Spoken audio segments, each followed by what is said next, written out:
বাড়িতে কোনো অনুষ্ঠান থাকলে তার তোড়জোড়টা কিন্তু 2-3 দিন আগে থেকেই শুরু হয়ে যায়। কখন কীভাবে কোন কাজটা করা হবে, ঠিকঠাক করে সমস্ত কিছু জোগাড়পাতি, কটার সময় সেই দিনটা উঠে সমস্ত জোগাড় শুরু করতে হবে। তো এরকমই একটা দিন ছিল আজকের দিনটা। আজ ছিল আমাদের বাড়িতে সত্যনারায়ণ পুজো। আর এই পুজোর তোড়জোড়টা কিন্তু কাল থেকেই প্রায় শুরু হয়ে গিয়েছে। কাল বাবা বাজার থেকে সমস্ত কিছু সবজি, ফল যেগুলো পুজোতে লাগবে সেগুলো সমস্তটাই বাজারহাট করে রেখেছে। পুজোর সমস্ত বাসনপত্রগুলোও ভালো করে একটুখানি ধোয়া মাজা করে রেখেছি। আজ আবার সেগুলো ভালো করে ধোয়া মাজা করা হবে। এছাড়াও পুজোর জন্য যে পঞ্চপল্লব লাগে, বট, অশ্বত্থ, তো যেগুলো লাগে সমস্ত কিছুই বাবা কাল জোগাড় করে রেখেছে, কারণ আজ পুরো সকাল সকাল পুজো হবে। প্রথমে তো ঠিক হয়েছিল যে আজকের দিনে সত্যনারায়ণ পুজোই হবে, তারপরে আবার আজকের এই দিনটাতেই আমাদের মন্দিরের বাৎসরিক পুজো ডেট পড়ে গিয়েছে। তো সেই সাথে বাৎসরিক পুজোও হবে, সাথে আমাদের এখানে রয়েছে শীতলা মাতার মন্দির, তো সেখানেও দেয়া হবে পুজো। তো আজ ছিল পুরো বাড়িতে 3টে পুজোর জোগাড়যন্ত্র। তার জন্য সেই কাকভোর থেকে আমরা উঠেছি। সকাল থেকে বাড়ি ঘরদোর মোছা, পরিষ্কার পরিচ্ছন্ন, এগুলো ছাড়াও তো বাড়ির অন্যান্য কাজ থাকে, তাই আর একটুখানি আগে উঠে এই সমস্ত কাজগুলো আপাতত শুরু করা হয়ে গিয়েছে। পুজোর জোগাড় যতই আগের দিন থেকে শুরু করি না কেন, আজ সকালবেলা যখন উঠেছি মানে ভোরবেলা, তখন থেকে মনে হচ্ছে যে কোনো কিছুই কাজ হয়নি, সব কাজ যেন অধরা রয়ে গিয়েছে। তাই ঝটপট করে সকাল থেকে উঠে একেবারে দৌড়ঝাঁপ দিয়ে কাজ শুরু হয়েছে। প্রথমে পুজোর জন্য ফুল তুললাম, তুলসী, দূর্বা, বেলপত্র সমস্ত কিছুটা তুলে নিয়েছিলাম। পুজোর জন্য একটা শাড়িও রেখেছিলাম, সেটা আর কেনা হয়নি, বাড়িতেই নতুন শাড়ি ছিল, তো সেটাও বের করে রাখলাম। আর রুমে যখন গিয়েছিলাম পুজোর ফলগুলোও বাইরে বের করে নিয়ে চলে এসেছিলাম, ওগুলোকে ভালো করে ধুয়ে রাখলাম। পুজোর জন্য ফলটা কাটবো তার আগে তো মনে পড়ে গিয়েছে যে মালা গাঁথতে হবে, তাই বসে পড়েছিলাম মালা গাঁথতে। প্রথমে মালা গেঁথে নিয়েছিলাম। এতক্ষণ পর্যন্ত কিন্তু আমার অনি একেবারেই ঘুম থেকে ওঠেনি, কারণ আমরা তো সেই কোণ ভোরে উঠেছি।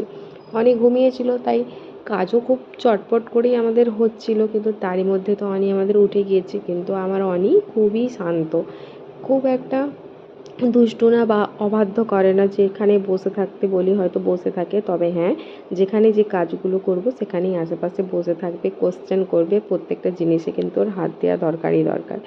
এই করতে করতে তো মোটামুটি মালা গাঁথার পর আমি নারকেলটাও কুড়িয়ে ফেলেছিলাম, তারপরেই ভাবলাম যে ফলগুলো কাটবো। সকাল থেকে কিন্তু ওয়েদার একেবারেই খুব সুন্দর ছিল। আকাশ কিন্তু একেবারে খুব পরিষ্কার পরিচ্ছন্ন ছিল, কোথাও কোনো মেঘের ছিটেফোঁটাও ছিল না। তারই মধ্যে হঠাৎ করে পুরো কালো অন্ধকার হয়ে মেঘ জমলো, আর সাথে সাথে কিন্তু প্রবল বৃষ্টি, যাকে বলে একেবারে মুষলধারে বৃষ্টি শুরু হয়ে গিয়েছিল। এই বৃষ্টিতে এখন আমাদের অবস্থা নাজেহাল হলো। আমরা যতই বাড়ির মধ্যে থাকি না কেন, আজ আমাদের বাড়িতে তিনটে পুজো। আমরা সেই ভোর থেকে উঠে পুজোর জোগাড় করছি। তো যত জলদি পুজো সম্পন্ন হবে ততই আমাদের বাড়ির যে কাজগুলো রয়েছে সেগুলোও হবে। তো সেই অনুযায়ী এখন পুরোহিত মশাই কীভাবে এই এত বৃষ্টিতে এসে পৌঁছাবে তাও আমরা খুঁজে পাচ্ছি না। তার উপরে এই যে বৃষ্টি হচ্ছে আর এত বাজ পড়ছে, সেই দেখে তো অনিও একেবারে কোল ছাড়া হচ্ছে না, কোলেতেই বসে রয়েছে, কারণ ওই বাজ পড়াটাকে খুবই ভীষণ ভয় পায়। তবে বাড়িতে আজকে কাকিমার আর বোনের আসার কথা রয়েছে। কাকিমা আর বোন এলে অনির সাথে ওর হচ্ছে কোম্পানি হবে, উনি ওদের সাথে খেলাধুলা করবে। আর যেহেতু বাড়িতে পুজো, তো সবাইকে বলা হয়েছিল আসার জন্য। সেই মোতাবেক কাকিমা আর বোন আসবে বলেছে, কিন্তু এখনও পর্যন্ত এসে পৌঁছায়নি। সেই অনুযায়ী তারপরে ওই অনি দুষ্টু করছে, আমি তো ফলগুলো কাটতে শুরু করেছিলাম। আর ঠাকুরকে ভোগ দেওয়ার আগে আমাদের বাড়ির ছোট্ট গোপাল ঠাকুর তো আগে সেবা নিয়ে নিল। যেই ফলটা আমি প্রথমে কাটবো বলে হাত দিচ্ছি, সেই ফলটা ওকেই আগে দিতে হবে। ওই ফল কাটতে বসেই ছিলাম, তারই মধ্যেই কিন্তু কাকিমা আর বোন চলে এসেছিলো। তার জন্য এবারে বোন আর কাকিমা দুজনে মিলে অনিকে সামনে নিল, আর আমি ঝটপট করে কিন্তু সমস্ত ফলগুলো কেটে নিয়েছিলাম। মা ওইদিকে বাকি পুজোর জোগাড় করছে। শীতলা মন্দিরে যে ভোগের প্রসাদটা দেওয়া হবে তার আয়োজন করে এই বৃষ্টিটা কমতেই কিন্তু গিয়েছে প্রসাদের সমস্ত আয়োজন দিতে। প্রসাদের যে সমস্ত জিনিস লাগে, মানে প্রসাদ যেই জায়গাটাতে রান্না হবে, উনুনে যেহেতু রান্না হবে, বাড়ি থেকে কিন্তু তার সামগ্রী মানে কাঠ, পাতা সমস্ত কিছুই দিয়ে আসতে হবে। আর সাথে পুজোর জোগাড়ের জন্য যেহেতু মন্দিরের প্রসাদে সুজি ভোগ হয়, তার জন্য সুজি, নারকেল, ঘি সমস্ত কিছুটাই মন্দিরে এখন পৌঁছতে গিয়েছে। আর তার আগে মা বাকি ওই ভেতরে পঞ্চপ্রদীপ, ধূপ, ধুনো আর পুজোর যে ছোট্টখাটো জিনিসগুলো লাগে, তারপর মাও সকালবেলা পুজো করে, ঠাকুরের সেবা দেয়, সে সমস্ত কাজই করছিল। এখন হচ্ছে যে আমি ফল তো আমার সমস্ত কাটা হয়ে গিয়েছিলো, রয়ে গিয়েছিলো একটা আস্ত তরমুজ। সেই তরমুজ কাটতে গিয়ে তো আমার নাজেহাল দশা। তরমুজটা এতটাই বড় আর বঁটিটা হয়ে গিয়েছে এতটাই ছোটো যে কোনো মতেই আমি সেটাকে দু টুকরো করতে পারছিলাম না।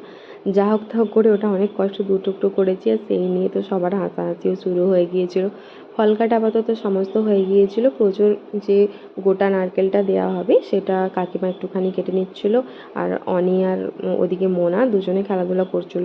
পুজো আপাতত আর সেরকম আমাদের কোনো কাজ নেই, শুধু নারায়ণ পুজোর জন্য যে সিন্নি হবে সেই কলাটা একটুখানি ভালো করে ধুয়ে পরিষ্কার করে সমস্ত পুজোর জোগাড় আমরা প্রায় ওই 8টার মধ্যে কমপ্লিট করে নিয়েছিলাম। কোনো কিছুই আমাদের জোগাড় বাকি ছিল না। তারপরে আমি এসে, যেহেতু কাকিমার বোন এসেছে, এখনও পর্যন্ত সকালে কিছু খেতে দিতে পারিনি, যেহেতু পুজোর জোগাড়টা করছিলাম, তাই ঝটপট করে এসে একটুখানি বেগুনি, পকোড়া আর পাঁপড় করেছিলাম, সাথে তো ছিল স্ন্যাক্স, সেগুলো সমস্ত করে বোনকে খেতে দিয়েছিলাম। আর বোন যে খেতে গিয়েছে ওই সময়টা অনি একবারে অধৈর্য হয়ে যাচ্ছিল, তার জন্য কিন্তু ওকে গিয়ে একবারে চুলের মুঠি ধরে দুমদুম করে 2-4 ঘা মেরে ওর শোধটা নিয়ে নিল। তারপরে ওখান থেকে আমি যে নিয়ে এসেছি তাই রেগে এসে এখানে দিদুনকেও মারধর শুরু করেছিল। দেখতে দেখতে কিন্তু আমাদের পুজোর জোগাড়ের পর এখানে পুরোহিত মশাইও চলে এসেছে, কারণ এখানে বৃষ্টি কমে গিয়েছিল। আর এসে আমাদের সমস্ত পুজোর জোগাড় যেহেতু হয়ে গিয়েছিল, ওনার যেটুকু কাজ থাকে সেই সমস্ত শুরু হয়ে গিয়েছিল। মা করতে বসে পড়েছিল সংকল্প, কিন্তু তারই মধ্যে মনে পড়েছে যে আমরা ভোগের প্রসাদের জন্য কিন্তু ক্ষীরছানা আর লুচিটা এখনও বানিয়ে উঠতে পারিনি। তাই এদিকে ছুটে দৌড়ে আবার শাড়িটা চেঞ্জ করে চলে এসেছিলাম ক্ষীরছানা বসাতে আর লুচি বানাতে। একদিকে ক্ষীরছানাটা বসিয়ে দিয়েছিলাম, কাকিমাকে ঝটপট করে লুচিটাতে ময়দাটাতে ময়ান দিয়ে এখন লুচিটা ভেজে নিচ্ছে, কাকিমা বেলে দিচ্ছিলো, আমি ঝটপট করে কিন্তু এগুলো বেলে নিলাম। তারপরে একেবারে ওই আমাদের যে বললাম আজকে 3টে পুজো রয়েছে, মন্দিরের বাৎসরিক পুজো। তো মা সংকল্প করার পরে মন্দিরের বাৎসরিক পুজোটা যেহেতু হচ্ছিল, সেই টাইমটাতেই আমরা কিন্তু নারায়ণ পুজোর জন্য ক্ষীরছানা লুচিটা ভেজে নিয়েছিলাম।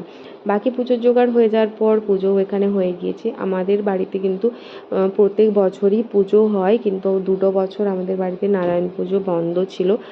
তো তার জন্য এবারেও ভেবেছিলাম যে পরে একটুখানি ঠান্ডা ওয়েদারের সময় করব, কারণ একদিনে এত পুজোর চাপ আমাদের জন্য হয়ে যাবে। কিন্তু বাবা বলল যে না, একদিনেই পুজোতে করতে, এরকমভাবে ধরা হয়ে রয়ে যায় আর পুজোটা হয় না। তাই হিসাবে কিন্তু পুজো টুজো আমাদের একদিনেই আমরা প্ল্যানিং করে নিলাম। পুজো কমপ্লিট হতে হতে বেজে গিয়েছিল 3টে, আর ওখান থেকে শীতলা মন্দিরের ভোগের প্রসাদও চলে এসেছিলো। নারায়ণ পুজোর সিন্নি আর মন্দিরের এখানে চিঁড়ে ভোগ আর ফল সমস্ত প্রসাদ সাজানো রয়েছে।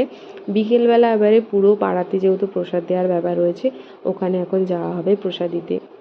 সারাদিন পুজোর জোগাড় করতে করতে তো 3টে 3:30 বেজে গিয়েছিলো, আর এখনও পর্যন্ত তো সকাল থেকে খাওয়াই হয়নি। তারপরে পুরো ঘর এলোমেলো হয়েছিল, সকাল থেকে অনেক সমস্ত জিনিসপত্র কাচাকাচি হয়নি। এদিকে কাকিমা পুজো শেষ হওয়ার সাথে সাথেই প্রসাদ প্যাক করে দিলাম, কাকিমা নিয়ে বেরিয়ে গেল, যেন নিঃশ্বাস নেওয়ার সময় ছিল না। তাই একটু সময় বেরোতেই সমস্ত কাজ সেরে বাইরে চলে গিয়েছিলাম আমি, বোন আর অনি একটুখানি হাঁটাহাঁটি করতে। এখনও পর্যন্ত কিন্তু দুপুরের লাঞ্চটা করে উঠতে পারিনি।